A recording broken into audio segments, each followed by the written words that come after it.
Chicago drill rapper Bloodhound Q50 has lived through bullets. When you got shot, did you think I might die right now?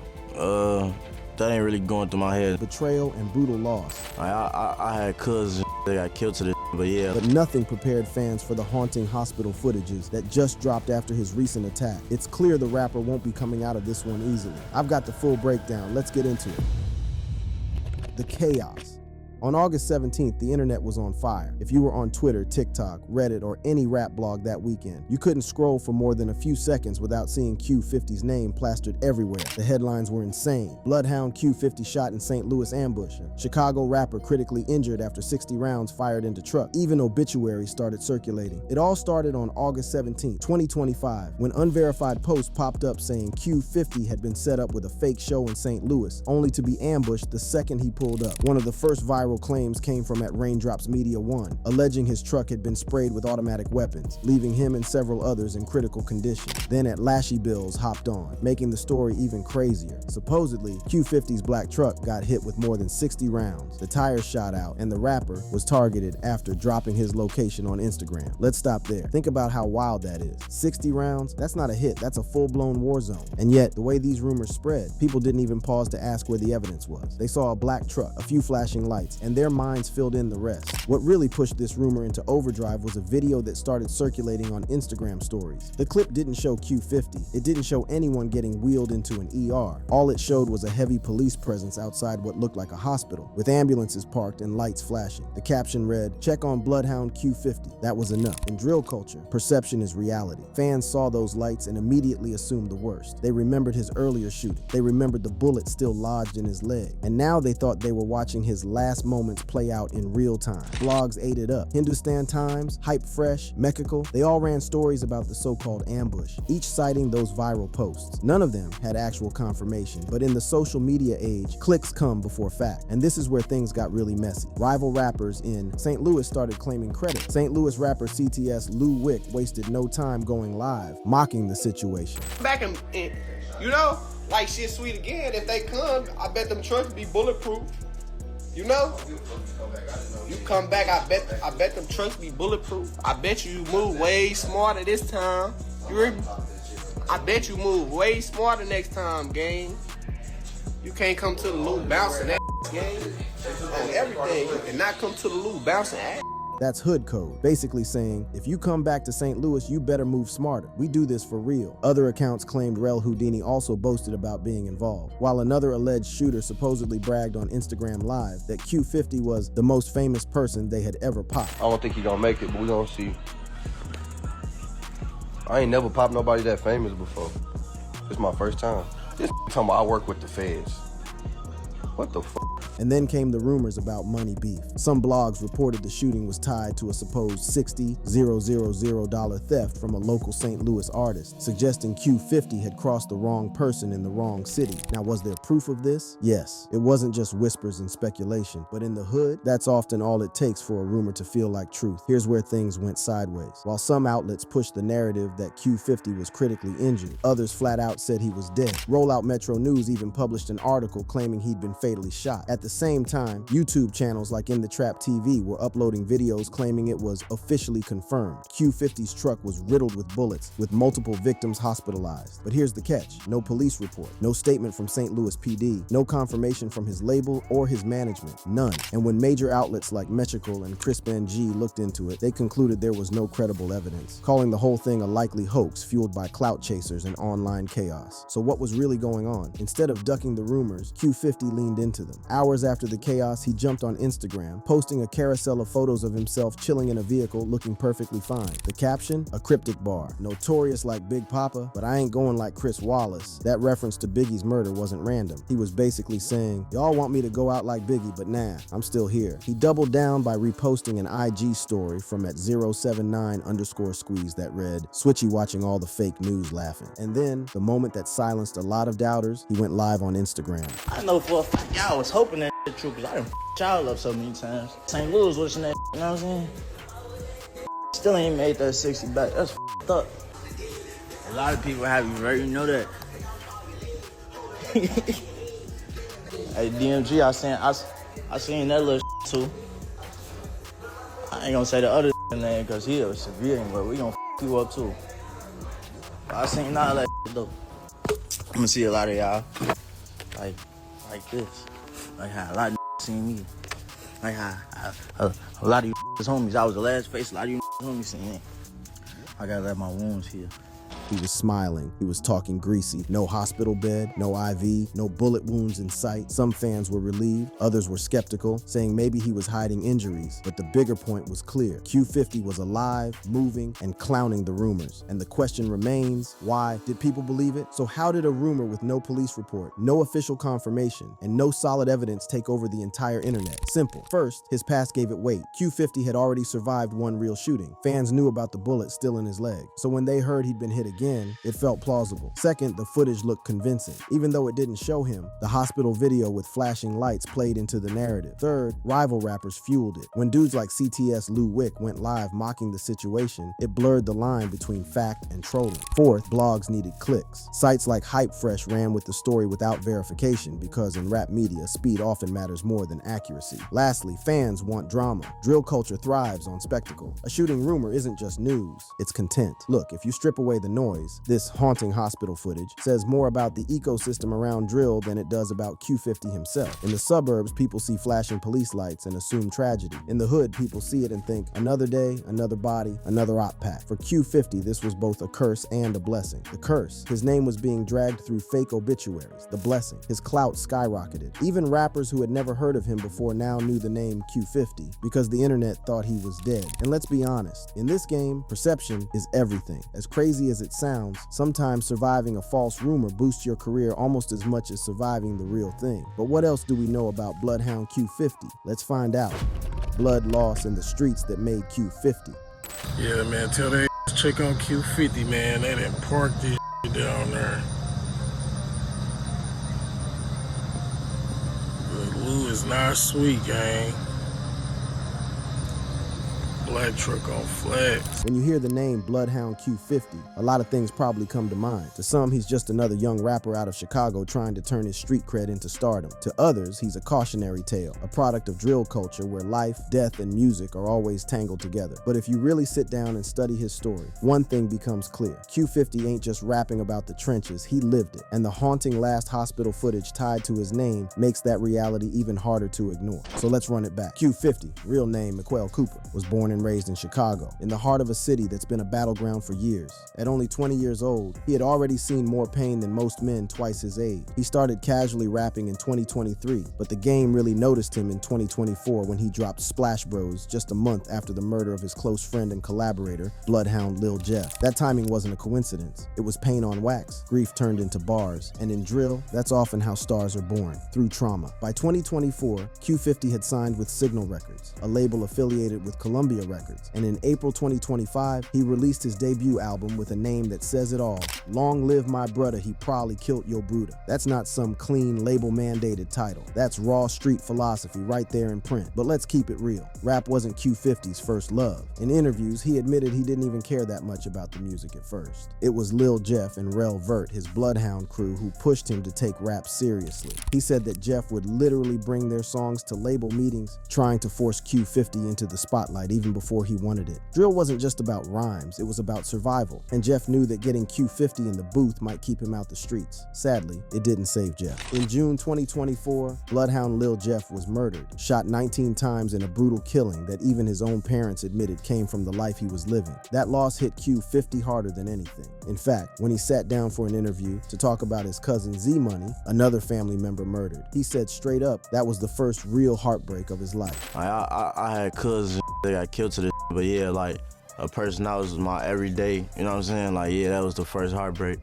Hell yeah, I can say that. This is the environment Q50 came up in. Death wasn't an exception, it was a constant. You can't separate his artistry from his reality because they're the same thing. And that's why when people started spreading rumors about him getting gunned down in St. Louis, so many fans believed it. His past gave those lies credibility the day Q50 got shot. Now here's where the story gets haunting, because the first time Q50 really brushed shoulders with death, it wasn't his cousin, it wasn't his homie, it was him. In a Vlad TV interview, Q50 recalled the night he got shot in the leg. He described described it like a blur, almost as if his mind refused to process the trauma in real time. And what makes it so chilling is that he genuinely believed he wasn't even the intended target. I ain't gonna lie, from that day, I kind of like blacked out, but kind of found out I think that was like mistaken identity. Like I don't think I was the intended target. That's one of the most terrifying realities of life in the streets. You don't even gotta be in the beef to catch a stray. He said flat out, he never did anything to deserve that shot, but bullets don't care about intentions. The most haunting part of his story though, he never panicked. When you got shot, did you think like,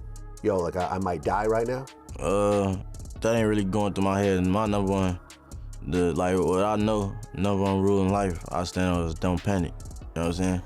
So I know like when you panicking, it can happen. Imagine that. 17, maybe 18 years old at the time, bleeding from a bullet wound, and his instinct isn't to scream, isn't to fold, it's to apply pressure to his own leg and sit tight until help comes. That clip became infamous online because it shows the duality of Q50, a kid, but already a hardened product of his environment. And get this, the doctors couldn't even remove the bullet. To this day, it's still lodged in his leg. He walks around with metal in his body, a permanent reminder of how close he came to death. That right there is why fans fell for the St. Louis rumor, because once you know this kid already got hit before and lived, it's not hard to believe he could be laid up in a hospital bed again. The past cast a long shadow. What about the streets versus the music? Now you gotta understand, in drill culture, every bullet, every beef, every diss, it all feeds the narrative. For Q50, surviving that first shooting gave him a certain aura. In the hood, scars equal stripes, and while he downplayed it, saying he didn't want charges pressed, didn't want the cops involved, the fact he made it out alive only built his reputation. But that's the double-edged sword, because while his credibility grew, so did the danger. Opps don't care if you're trying to turn rap into a job. They see you as a target either way, and the blogs eat it up. You'll see headlines about Q50 dropping a mixtape one day, and then the next day, rumors he got sprayed with 60 rounds in another city. This cycle, rap success, street rumors, back to music, is what traps so many drill rappers. And Q50 himself admitted he didn't even care that much about rap in the beginning. It was Lil Jeff pushing him, playing their songs for labels, begging him to stay consistent. That right there shows you he was halfway in, halfway out, which is the most dangerous spot to be in. Think about it. If you're fully in the streets, you move accordingly. If you're fully in the industry, you have security, structure, handlers. But if you're caught in between, one foot in the trap, one foot in the studio, that's when the setup happens. That's when you get caught lacking. And when Q50 told Vlad about his cousin Z-Money getting killed, you could hear in his voice how much that in-between life cost his family. I'm just like, damn, like, you know what I'm saying? Yeah, that's how it really is, like, damn.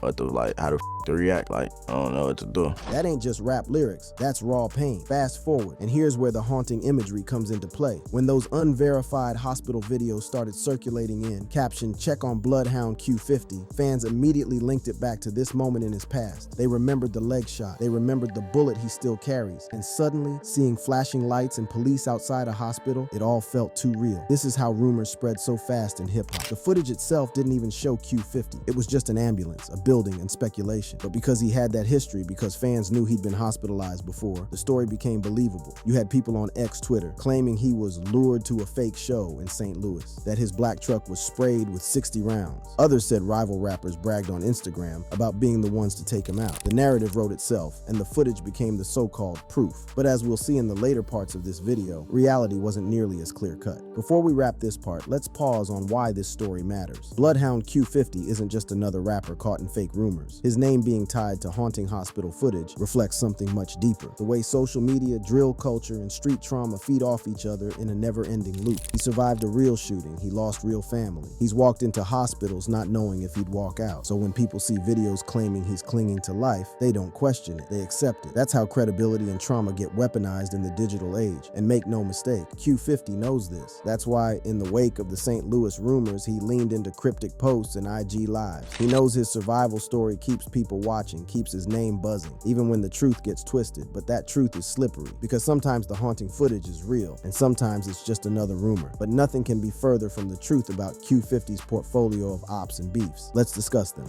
The breakdown.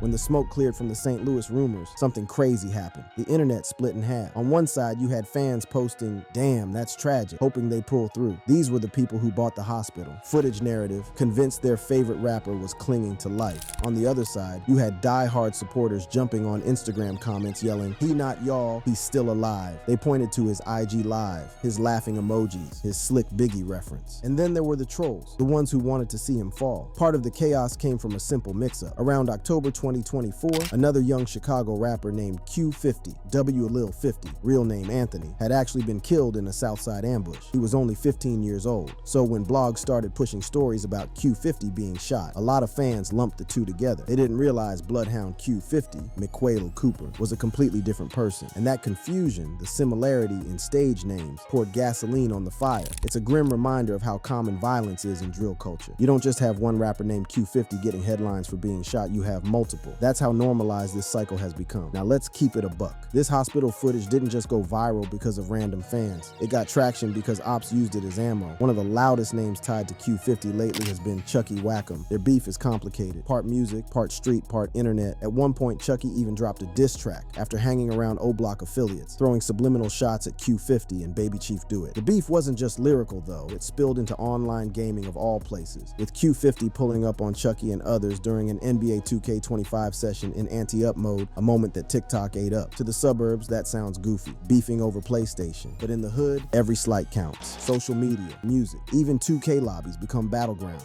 And here's the kicker. There was even an unreleased SoundCloud track floating around with both Q50 and Chucky on it. That means at some point, they might have been cool, or at least neutral. In drill, friendships flip to beefs in a heartbeat, especially once clout and rival crews get involved. So when the St. Louis rumors started, you can bet fans tied it back to the Chucky drama. Even though there's no evidence linking him to the ambush, the narrative writes itself. Opps got him. Then there's the billionaire Black situation. Unlike Chucky, who used sneak disses, Black was way more direct. In a Vlad TV interview, Q50 brushed it off, saying flat out, What's the story with you and Billionaire Black?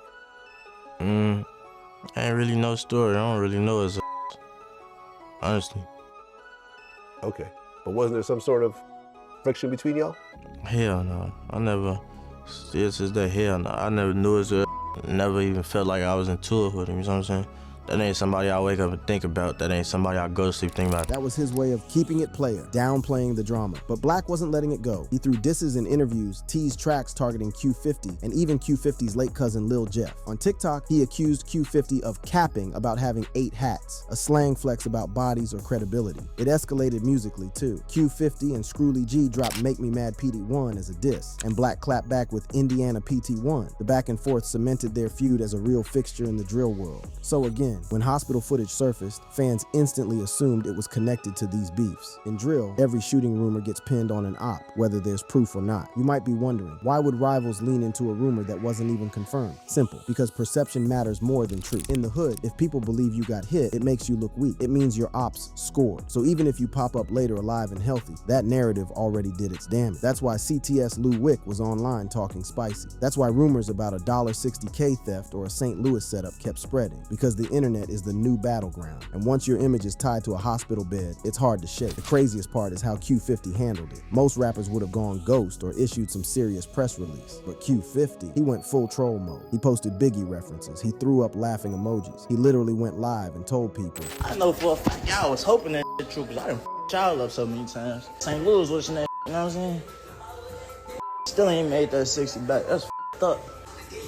A lot of people have you right, you know that.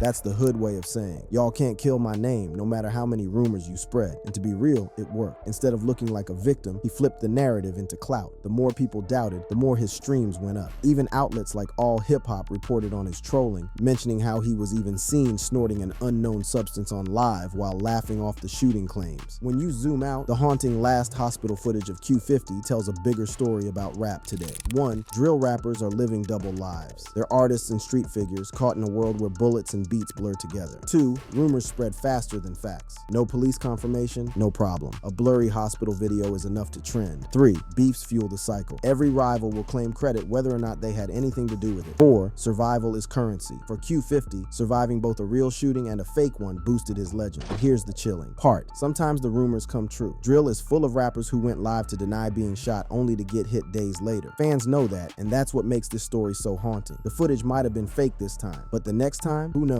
Bloodhound Q50 walks around with a bullet still inside his leg. He's buried friends and family. He's watched his name trend worldwide because people thought he was dead. That's not just music. That's trauma turned into content. The haunting last hospital footage of Q50 might not have shown him bleeding out in St. Louis, but it showed something even scarier. How quick the world is to believe a young black rapper is destined for death. And as long as drill culture, social media, and beefs keep colliding, those flashing lights outside a hospital will always feel like they're just one rumor away from becoming reality. If you enjoyed watching this next video, check out our other awesome videos on the channel. Thanks for watching, and we'll see you in the next video.